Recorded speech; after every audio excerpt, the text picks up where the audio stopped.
It's been 2 years since the last full redesign of the iPhone, and we couldn't be more anxious to see the new upgrades up close. So we sent our Teardown team all the way to Melbourne, Australia to get our first look inside the new iPhone 6. Hi, I'm Gwendolyn with iFixit, and today we're tearing down the brand new iPhone 6. The iPhone 6 is the first major redesign of the iPhone in 2 years and arguably is one of the most dramatic. Not only has the general appearance changed, but Apple has also rearranged the position of the power button, moving it from the top right of the phone to the upper right-hand side. Other than that, the iPhone has grown. This new version measures in at 138.1 millimeters by 67 millimeters. The iPhone 6 now sports a 4.7-inch Retina display that has a resolution of 1334 by 750 and a pixel density of 326 pixels per inch. But while it has grown in length and width, the iPhone 6 has actually gotten thinner, measuring in at a mere 6.9 millimeters. And as far as weight goes, the iPhone has gotten a bit heavier, weighing in at 129 grams. Getting into the phone was quite familiar. We only needed our trusty pentalobe driver, never do an iPhone repair without it, and our super cool ice clack. And just like that, we're in. We are so happy to see the Touch ID cable has been moved in both the 6 and its big brother, the 6 Plus. This is absolutely going to be remembered when we calculate the repairability score. Now we can check out the battery. We disconnect the battery after quickly detaching the battery connector bracket and begin poking around for the battery adhesive tabs. These tabs make removing the battery super easy even though it's glued in place. But it's important to note that if pulled wrong, you're in for quite an ordeal getting your battery out. We got our battery out just fine. This is a 1,810 milliamp hour lithium-ion polymer battery, which is just a bit smaller than the iPhone 6 Plus's 2,915 milliamp hour battery. Apple claims this battery will give you up to 14 hours on 3G and 250 hours on standby time. With the battery safely removed, we turn our attention to the display assembly. The display assembly is home to the front-facing camera, earpiece, the home button, and of course, the display. With a little help from our tweezers, the front-facing camera pops right off, bringing along with it the earpiece. This is a 1.2 megapixel FaceTime camera that now has burst selfie mode, which is exactly what the world needed.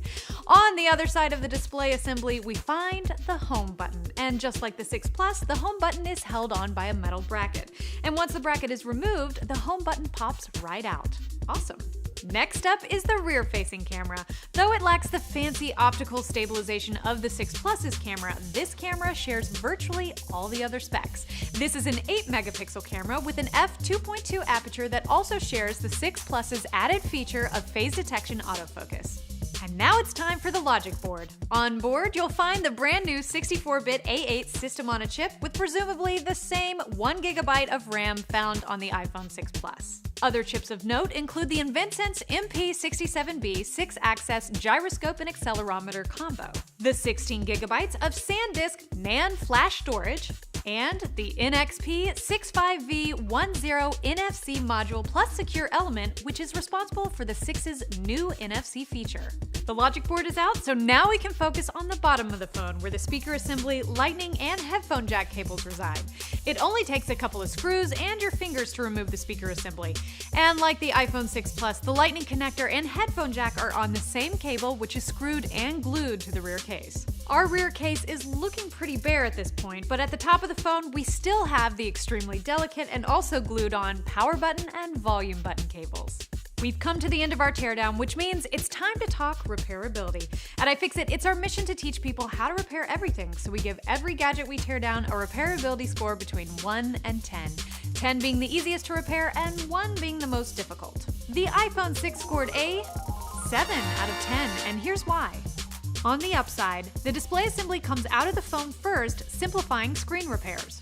Accessing the battery is straightforward and not at all difficult. And the fingerprint sensor cable has been rerouted, fixing a significant repairability issue with the iPhone 5S and making the phone much safer to open. But on the downside, the iPhone still uses proprietary pentalobe screws on the exterior, requiring a specialty screwdriver to remove them. And finally, Apple does not share repair information for the iPhone 6 Plus to independent repair shops or consumers. And that's our teardown. Special thanks to the folks at MacFixit Australia for once again hosting us on one of our international teardowns. And if you'd like to check out the complete teardown, including tons of beautiful high-quality images, head on over to iFixit.com.